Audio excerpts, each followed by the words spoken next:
Hello students, मेरा नाम है रितिका सक्सेना और आज का जो हमारा टॉपिक है टेंसेस। टेंसेस को हम हिंदी में कहते हैं काल। और काल को अगर हम और सरल शब्दों में सुनना चाहेंगे तो काल का मतलब होता है समय। सो हम लोग आप अगर गौर करेंगे और अगर थोड़ा सा ध्यान करेंगे तो हम कभी भी कोई स्टेटमेंट देते हैं तो वो स्टेटमेंट हमेशा समय से बंधित होता है। हमने कभी इस चीज़ का ध्यान नहीं दिया होगा क्योंकि ज़रूरत नहीं पड़ी कभी, लेकिन अब अगर आप ध्यान दोगे तो हम कभी भी कोई स्टेटमेंट देते हैं वो एक समय से बंधित होता है। वो समय या तो निकला हुआ कल होता है, बीता हुआ कल होता है जिसको हम पास्ट बोलते हैं।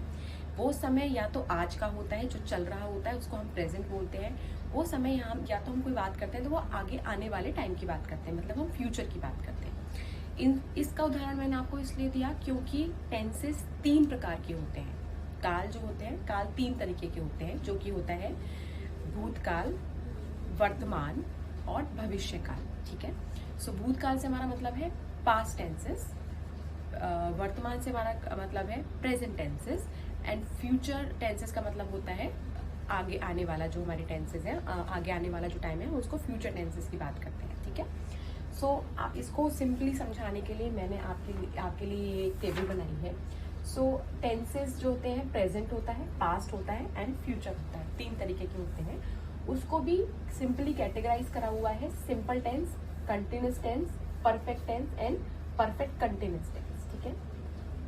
सो हम लोगों ने पिछले जो सेशंस थे हमारे, हमने उसमें पढ़ा था सब्जेक्ट, हमने उसमें वर्ब पढ़ा था और हमने हमारा जो एक चीज है वो है ऑब्जेक्ट। ठीक है। सब्जेक्ट क्या होता है? सब्जेक्ट होता है हम जिसके बारे में बात कर रहे हैं। ठीक है। सब्जेक्ट मैं हूँ। ठीक है। नाउन हम लोग ने जो बात करी थी, मैं सब्जेक्ट हूँ। ठीक है। मैं अपने बारे में बात कर रही हूँ, या मैं रवि के बारे में बात कर रही हूँ, या मैं राम के बारे में बात कर रही हूँ। फॉर दैट मैटर XYZ में किसी की बात कर रही हूँ, वो सब्जेक्ट हो गया। ठीक है। वर्ब हमारी होती है क्रिया, हमने जो पहले डिस्कस किया था क्रिया। सो वो क्या कर रहा है, सब्जेक्ट क्या कर रहा है। ठीक है। एंड देन हमारा होता है ऑब्जेक्ट, हम जो हमारा क्लोजर होता है वो हमारा ऑब्जेक्ट होता है। ठीक है। सो वर्ब की 3 फॉर्म्स होती हैं, वर्ब की 3 फॉर्म होती हैं, first form, second form and third form. So tenses में हमें ना 3 तरीके की फॉर्म्स लगानी होती है, बट डिफरेंट टाइम पे different simple, continuous, perfect, perfect continuous में हमको ये देखना पड़ता है कहाँ पे कौन सी वर्ब जो है हमें यूज करनी है। लोग कभी कभी अपनी इंग्लिश लैंग्वेज यूज करते वक्त बहुत ही छोटे से मिस्टेक्स कर देते हैं, और वो मिस्टेक्स उनकी ग्रामर की वजह से होता है, मोस्टली वो उनके टेंसेस में होता है। ठीक है। तो मैं आपको आगे आने वाले जो वीडियो है उसमें बताऊंगी कि कहाँ जनरली लोग ज़्यादा गलतियाँ करते हैं। तो उस छोटी चीज़ का अगर आप ध्यान रखोगे तो आपकी जो इंग्लिश है, जो बेसिक इंग्लिश है, वो बहुत स्ट्रांग हो जाएगी और आपको इंग्लिश बोलना बहुत आसान लगेगा, और जो सुनने वाला है उसको सुनने में भी बहुत अच्छा लगेगा। ठीक है। So now let's get started. तो सिंपल प्रेजेंट सिंपल टेंस, हम प्रेजेंट की बात कर रहे हैं और हम सिंपल टेंस की बात कर रहे हैं। तो उसमें ये बहुत सिंपल होता है, इसमें ज़्यादा आपकी कुछ हेल्पिंग वर्ब्स नहीं लगती हैं। ठीक है। इसमें वर्ब्स लगती हैं बस। तो आपका एक सब्जेक्ट है, एक आपका वर्ब है, वर्ब की फर्स्ट फॉर्म हमेशा इसमें आती है, एंड देन आपका एक ऑब्जेक्ट है। तो मैं इसका एक एग्जाम्पल लेती हूँ। ही प्लेज, वो क्रिकेट खेलता है। ठीक है। खेलता है, तो वो प्रेजेंट की बात हो गई है। So he plays cricket. यहाँ पे एक चीज का हमें ध्यान रखना पड़ेगा, हम लोगों को हमेशा सिंगुलर, जहाँ का ही, शी सिंगुलर होता है। सब मैं एक अकेली लड़की हूँ। ठीक है। ही अकेला लड़का है। ठीक है।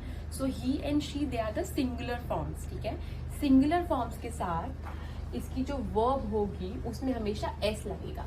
तो सिंगुलर में सब्जेक्ट है आपका, उसके साथ वर्ब में हमेशा एस लगेगा, एंड देन ऑब्जेक्ट। तो इसका जो सेंटेंस बनेगा वो क्रिकेट खेलता है। सो इसका जो स्टेटमेंट बनेगा वो बनेगा ही प्लेज क्रिकेट। तो अगर आप इसमें देखोगे, ही सब्जेक्ट है, प्लेज क्या है, प्ले क्या है, क्रिया, वो खेल रहा है। ठीक है। तो यहाँ पे हमने फर्स्ट फॉर्म के साथ एस लगाया है, ये केवल सिंगुलर में लगेगा, एंड देन क्रिकेट हमारा क्या है, क्रिकेट हमारा जो है ऑब्जेक्ट, ही प्लेज क्रिकेट। ठीक है। प्ले हमारा जो है क्रिया है, वर्ब की फर्स्ट फॉर्म है, और हमें सिंगुलर के साथ हमेशा एस लगाना है। ठीक है। और क्रिकेट हमारा क्या है, क्रिकेट हमारा ऑब्जेक्ट है। अब यही अगर मुझे एक प्लूरल सब्जेक्ट पे बनाना है, प्लूरल सब्जेक्ट क्या होते हैं? प्लूरल सब्जेक्ट आपका हो गया आई। आई हमेशा, वैसे मैं आई हमेशा मैं की बात करूंगी, आई इज इक्वल्स टू मैं, लेकिन मैं हमेशा जो है प्लूरल में आता है। आई, दे, ये जो होते हैं आपके प्लूरल में होता है। तो अगर मैं आई यूज करती हूँ या मैं दे यूज करती हूँ, तो दे के साथ, दे आपका सब्जेक्ट है दे, पर वो प्लूरल है इसलिए उसके साथ केवल फर्स्ट फॉर्म आएगी, दे प्ले क्रिकेट। ठीक है, सो ये आपका सिंपल प्रेजेंट टेंस में आपका जो है इसका स्टेटमेंट, वो क्रिकेट खेलता है तो उसका आएगा ही प्लेज क्रिकेट, वो क्रिकेट खेलते हैं, दे प्ले क्रिकेट। यहाँ पे एस नहीं आएगा, केवल वर्ब की फर्स्ट फॉर्म आएगी। अब हम बात करते हैं पास्ट प्रेजेंट टेंस की। ठीक है, सो इसमें हम लोग जो है अभी इसी स्टेटमेंट को अगर हम चेंज करते हैं, इसमें भी हम सब्जेक्ट लगाएंगे, हम वर्ब लगाएंगे और ऑब्जेक्ट लगाएंगे। यहाँ पर अगर आप देखोगे तो ना यहाँ पे V2 लिखा है, V2 का मतलब है वर्ब की यहाँ पे सेकेंड फॉर्म आती है। सो वो पास्ट की बात करते हैं, सिंपल पास्ट की, उसने क्रिकेट खेला। यहाँ वो बात कर रहे हैं कि वो ऑलरेडी क्रिकेट खेल चुका है, तो यहाँ पे हम स्टेटमेंट जो बनेगा, ही प्लेड क्रिकेट। ही यहाँ पे क्या हो गया आपका, ही हो गया आपका सब्जेक्ट, प्लेड हो गया आपका क्रिया, क्रिया की सेकंड फॉर्म, एंड ऑब्जेक्ट आपका हो गया क्रिकेट। ठीक है, यहाँ पे जो है सिंगुलर और प्लूरल कुछ नहीं होता। They also played cricket, he also played cricket, I also played cricket. ये सिंपल है, आपको यहाँ पे केवल प्लेड वर्ब की सेकंड फॉर्म और यहाँ पे ऑब्जेक्ट लिखना है। अब हम बात करते हैं फ्यूचर की। ठीक है, हम बात करते हैं वो क्रिकेट खेलेगा। सो सब्जेक्ट विल, यहाँ पे स्पेसिफिकली लिखा है विल। आप लोग अगर चाहिए तो मैं ये टेबल आपके कंटेंट में भी अलग से टेबल डालवा दूंगी आपके इजी, सो दैट आपके पास ही रेडीली अवेलेबल हो। ठीक है, subject will plus verb plus object. He will, वो क्या करेगा, सब्जेक्ट विल प्ले क्रिकेट, तो ही विल क्या है, will is your helping verb. ठीक है, एक वर्ब है और ये एक हेल्पिंग वर्ब है। हेल्पिंग वर्ब हमेशा आपकी वर्ब से पहले आती है। ठीक है, ही विल प्ले क्रिकेट। मैं एक ही सेंटेंस को जो है, एक ही जो क्रिकेट और ही प्ले क्रिकेट जो है, उसी को जो है सारे टेंसेस में जो है आपके कन्वर्ट करके दिखाऊंगी। एक इसमें बहुत इंपॉर्टेंट चीज का हमको जो ध्यान रखना पड़ता है, अब हम लोगों ने ये सिंपल सा बना दिया, ये एक वो काम है, ये एक सकारात्मक काम है, वो ये करेगा। अब हमें इसी में ही ऐसे कुछ सेंटेंसेस यूज करने पड़ते हैं जो नेगेटिव होते हैं, जो कि वो ये काम नहीं करेगा, या वो क्वेश्चन मार्क होता है, क्या ये वो काम करेगा। ठीक है, सो उसमें हमको बहुत थोड़ी छोटी छोटी चीजों का ध्यान रखना पड़ता है। स्पेशली सिंपल प्रेजेंट टेंस में हम लोग वर्ब की जो है फर्स्ट फॉर्म यूज करते हैं। ठीक है, प्लस एस सिंगुलर में। ठीक है, जब हम लोग इस नेगेटिव की बात करते हैं, सो सिंगुलर में हम लोग डज नॉट यूज करते हैं। He does not play cricket, वो क्रिकेट नहीं खेलता है। और अगर हम लोग प्लूरल की बात करते हैं तो हम उसमें डू नॉट यूज करते हैं, they do not play cricket. Singular के साथ जो है डजंट आएगा और प्लूरल के साथ जो आएगा वो डू नॉट आएगा। ठीक है, these are the helping verbs. Question mark जो हम करते हैं क्वेश्चन फॉर्म में, उसको हम लोग डू और डज करते हैं। डू दे प्ले क्रिकेट, जब अभी हमें जरूरी नहीं है, हमें हमारे जो क्वेश्चन मार्क्स हैं वो व्हाट, व्हाई, हाउ, व्हेन से शुरू करना है। हम लोग हेल्पिंग वर्ब्स के थ्रू भी जो है क्वेश्चन मार्क्स वाले सेंटेंसेस को बना सकते हैं। ठीक है, जब हम क्वेश्चन मार्क वाले सेंटेंसेस को बनाते हैं तो उसमें हमारी हेल्पिंग वर्ब जो होती है वो आपकी सब्जेक्ट से भी पहले आ जाती है। ठीक है, सो क्वेश्चन मार्क वाले जो आपके जो डू और डज हेल्पिंग वर्ब्स हैं वो आपके सब्जेक्ट से भी पहले आ जाएगी। So do they play cricket, क्या वो क्रिकेट खेलते हैं। डज ही प्ले क्रिकेट, क्या वो क्रिकेट खेलता है। सो प्लूरल में जो है आपका डू आएगा और सिंगुलर में आपका जो है डज आएगा। ये इसमें थोड़ा ध्यान रखने की जरूरत है सिंपल प्रेजेंट टेंस में, बाकी के आगे के जो है बहुत सिंपल है। ठीक है, इसके साथ फर्स्ट फॉर्म ही लगेगी हमेशा। ठीक है, देन आपका आता है डिड नॉट में हम जो है पास्ट में नेगेटिव की अगर हम बात करते हैं तो पास्ट में हमेशा जो नेगेटिव में जो है ना डिड नॉट यूज होता है। Did is your helping verb. Helping verb आपके सिंपल सेंटेंस बनाने में नहीं आता, लेकिन क्वेश्चन मार्क और आपके जो क्वेश्चन मार्क और नेगेटिव सेंटेंस बनाने हैं उसमें आता है, ठीक है। सो डिड नॉट के साथ हमेशा वर्ब की फर्स्ट फॉर्म लगेगी। अगर आप देखोगे तो पास्ट सिंपल में सेकंड फॉर्म लग रही है, लेकिन नेगेटिव सेंटेंस बनाते वक्त जो है आपकी वर्ब की फर्स्ट फॉर्म लग सकती है। एंड यहाँ पे मैं आपको बोलना चाह रही थी, लोग इसमें बहुत छोटी छोटी मिस्टेक्स कर देते हैं जिनसे उनकी ग्रामर बहुत खराब साउंड होती है। सो डिड के साथ हमेशा जो है फर्स्ट फॉर्म आएगी। डिड ही प्लेड क्रिकेट नहीं होगा, लोग जनरली यूज करते हैं did he played cricket. Did के साथ कभी भी थर्ड फॉर्म यूज नहीं होगी, ना ही सेकंड फॉर्म यूज होगी। डिड के साथ हमेशा फर्स्ट फॉर्म यूज होगी। डिड ही प्ले क्रिकेट या डिड दे प्ले क्रिकेट, ये आपका क्वेश्चन मार्क वाला आ गया, क्वेश्चन मार्क वाला फॉर्म आ गया। और जब हमें नेगेटिव बनाना है, he did not play cricket, simple है, डिड आएगा आपका एज अ क्वेश्चन मार्क के लिए पहले और नेगेटिव के लिए बीच में आएगा डिड नॉट, ठीक है।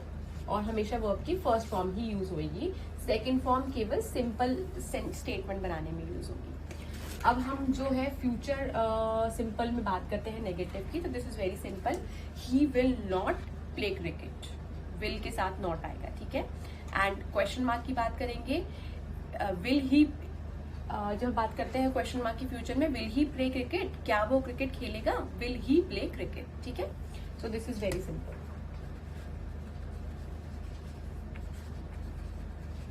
आपको जो सबसे ज्यादा ध्यान रखने की जरूरत है वो केवल सिंपल प्रेजेंट टेंस में है, क्योंकि यहाँ पे आपके डज नॉट और प्लूरल और सिंगुलर आ जाता है, जिसकी वजह से थोड़ा सा कंफ्यूजन हो जाता है। Otherwise this is very simple, ठीक है। देन आपका फर्स्ट फॉर्म आता है सिंपल, सेकंड आपका जो फॉर्म आता है वो आता है कंटिन्यूअस टेंस, ठीक है। कंटिन्यूअस टेंस बहुत इंटरेस्टिंग है और इसमें सब में जो है एक तरीके का ही फॉर्मूला यूज होता है, ठीक है। सो रूल हमारा वही है, हमारा एक सब्जेक्ट होगा। कंटिन्यूअस टेंस में हमारे जो फर्स्ट फॉर्म में आता है वो आता है एम इज हेयर आर, देन आपका वर्ब की फर्स्ट फॉर्म आती है, देन आपका आईएनजी आता है, देन आपका ऑब्जेक्ट आता है। अब अगर मुझको ही प्लेस क्रिकेट को जो है कंटिन्यूअस टेंस में चेंज करना है, तो मैं इसको लिखूंगी ही इज प्लेइंग क्रिकेट, वो क्रिकेट खेल रहा है, ठीक है, क्योंकि मैं प्रेजेंट की बात कर रही हूँ, ठीक है। ही इज, वो क्रिकेट खेल रहा है, ही सब्जेक्ट हो गया, इज क्योंकि वो सिंगुलर है तो इज लगेगा, आई है तो एम लगेगा, बहुत सारे लोग हैं तो आर लगेगा, ठीक है। These are the helping verbs. Singular के साथ इज लगता है, बहुत सारे लोगों के लिए आर लगता है, और आई बोले तो मैं के साथ हमेशा एम लगेगा। कभी भी ऐसा नहीं होगा I R name is Ritika, नहीं, आई आर रितिका कभी नहीं होगा, आई एम रितिका, मैं रितिका हूँ, ठीक है। ये स्टेशन वर्ड होगा, आई के साथ कभी भी ना इज लगेगा ना आर लगेगा, आई के साथ हमेशा एम लगेगा। Am is only use for I, nothing else, ठीक है। अब हम इसको चेंज करेंगे, ही, वो क्रिकेट खेल रहा है, सो इसका स्टेटमेंट हो जाएगा ही इज प्लेइंग क्रिकेट, ठीक है। अब अगर मुझे इसको बहुत सारे लोगों के लिए करना है तो यहाँ पे आ जाएगा दे आर प्लेइंग क्रिकेट, ठीक है। देन हम बात करेंगे कंटिन्यूअस पास्ट टेंस की। पास्ट का मतलब होता है जो समय निकल चुका है, वो क्रिकेट खेल रहा था, ही, सब्जेक्ट में बताया ही है, ठीक है। सिंगुलर के साथ वॉज यूज होता है और प्लूरल के साथ वर यूज होता है, ठीक है। सो ही वॉज, वो क्रिकेट खेल रहा था, प्लेइंग हमारा क्रिया है, प्ले के साथ आईएनजी लग जाता है। इसमें एक बहुत इंटरेस्टिंग चीज है, कंटिन्यूअस टेंस में हमेशा जो है क्रिया के साथ फर्स्ट फॉर्म के साथ आईएनजी लगेगा। Playing, eating, crying, sitting, dancing, swing, ये इसमें सीइंग, वॉचिंग, इसमें सब में आईएनजी लगता है, क्रिया के साथ आईएनजी लग जाता है, ठीक है। So he was playing cricket, वो क्रिकेट खेल रहा था। अब अगर मुझे इसको फ्यूचर की बात करनी है तो इसमें जो है सब्जेक्ट, वो क्रिकेट खेलेगा, he will be playing cricket, इसमें जो है सब्जेक्ट आपका ही है, हेल्पिंग वर्ब आपकी इसमें लगेगी विल बी, ठीक है। प्लेइंग क्रिया और आईएनजी क्रिकेट। आपको ये सारी हेल्पिंग वर्ब्स याद करनी जरूरी है। ये कौन से टेंस में, past, present, continuous, simple, perfect, present continuous, perfect continuous में कौन सी हेल्पिंग वर्ब्स लगनी है, हेल्पिंग वर्ब्स याद करना बहुत जरूरी है। अगर आपको वो याद हो गई तो आप स्टेटमेंट बहुत इजीली बना सकते हो। आपको ये भी लग रहा होगा कि मेरे को कैसे सब कुछ याद है, मुझे ये स्टेटमेंट्स याद नहीं है, मुझे हेल्पिंग वर्ब्स याद है। अगर मैंने हेल्पिंग वर्ब्स याद कर लिए तो मैं एक स्टेटमेंट को सब तरीके से चेंज कर सकती हूँ। ठीक है, अब हम बात करते हैं परफेक्ट टेंस की।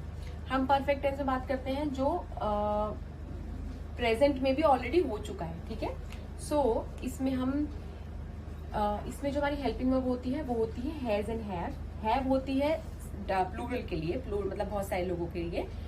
हैज के लिए यूज होती है केवल सिंगुलर के लिए। ही एंड शी के लिए हैज यूज होता है। आई, दे सब के लिए जो है वो हैव यूज होता है। So he is your subject. He has, वो क्रिकेट खेल चुका है, वो क्रिकेट खेल चुका है। ठीक है, he has played cricket. Perfect में हमेशा क्रिया के साथ क्रिया की थर्ड फॉर्म आती है। प्ले की थर्ड फॉर्म होती है play, played, played. Play is the first form, played is the second form, played is the third form. ठीक है, ही हैज प्लेड क्रिकेट। और अगर यही हम प्लूरल के लिए बनाएंगे तो they have played cricket. Then हमारा परफेक्ट कंटिन्यूअस टेंस आता है। परफेक्ट पास्ट परफेक्ट में हमारी हेल्पिंग वर्ब होती है हैड। परफेक्ट जो है ना वो बहुत सिंपल होता है, आपको केवल हेल्पिंग वर्ब्स याद करनी है और इसमें हमेशा थर्ड फॉर्म यूज लगती है। Subject, he had played cricket, वो क्रिकेट ऑलरेडी वो क्रिकेट खेल चुका है। ठीक है, खेल चुका था, वो क्रिकेट खेल चुका है, वो क्रिकेट खेल चुका था। ठीक है, सब्जेक्ट अब हम लोग इसको यही है, he had played cricket.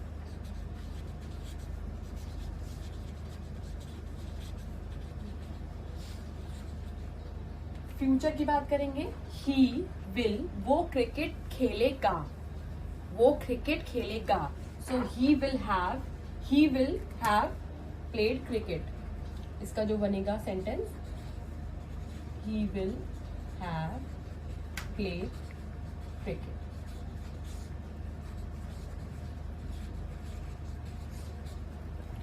Perfect continuous tense हमारा जो लास्ट आता है वो आता है प्रेजेंट परफेक्ट कंटिन्यूअस टेंस। इसमें हमारे जो वर्ब्स होते हैं उसके साथ जो है एक तो हैज के साथ एंड जो हमारे हेल्पिंग वर्ब के साथ बीन लग जाता है और इसमें भी हम आईएनजी का यूज करते हैं। ठीक है, सो इसमें हमारा जो स्टेटमेंट बनेगा वो बनेगा ही हैज बीन, वो क्रिकेट खेल, ही हैज बीन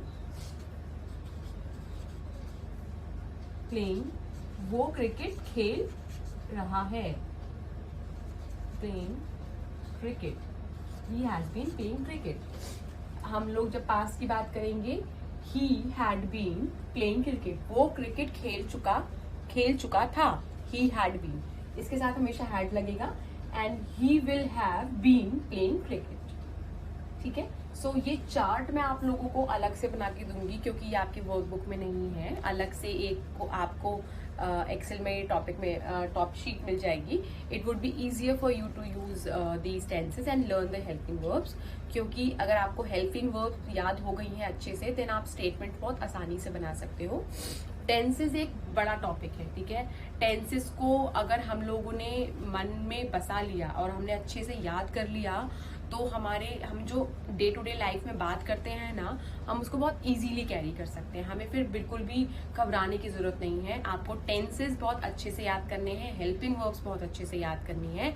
अगर आप वो याद करोगे तो आपके लिए कोई भी कन्वर्सेशन करना आसान हो जाएगा। ठीक है, नाउन क्या होता है, ये सारी बहुत ग्रामेटिकल चीजें हैं। ठीक है, अगर एक बार को आपको इसमें से कोई चीज मिस भी हो जाएगी, बहुत ज्यादा उसमें चेंज नहीं आएगा आपकी वोकैबुलरी में, आपकी कन्वर्सेशन में बहुत ज्यादा डिफरेंस। लेकिन अगर आप टेंसेस को नहीं समझ पाए और अगर आप हेल्पिंग वर्ब्स को नहीं समझ पाए तो आप कोई कन्वर्सेशन करना बहुत मुश्किल हो जाएगा। आप ये नहीं समझ पाओगे कि यार यहाँ पे हेड लगाना था या हैव बीन लगाना था, या तो ये सुनने में बहुत सिमिलर लगता है लेकिन जब आप इसकी प्रैक्टिस करोगे तो आपको सारी चीजें बहुत क्लियर हो जाएंगी और आप बहुत अच्छे से कन्वर्सेशन को जो है कैरी कर पाओगे। ठीक है। On this note I request you all कि आपके वर्कबुक में जितना भी एक्टिविटीज दी हैं आप सारी एक्टिविटीज को जो है ट्राई करो, उसको जो है अपना अपना अपनी नोटबुक पे लिख के प्रैक्टिस करने की कोशिश करो। कहीं भी आपको क्वेरीज आती हैं आप उसको गूगल पे या यूट्यूब पे सर्च कर सकते हो, बहुत सारा कंटेंट आपके पास जो है इजी आपको हेल्प मिल जाएगी, लेकिन आपको उसकी प्रैक्टिस करनी पड़ेगी और जितना आप प्रैक्टिस करोगे आपके लिए कन्वर्सेशन करना उतना ही आसान हो जाएगा, ठीक है। On this note I hope कि आप लोगों को ये टॉपिक समझ में आया होगा। So for now, take care. We'll see you in the next session. Okay, bye.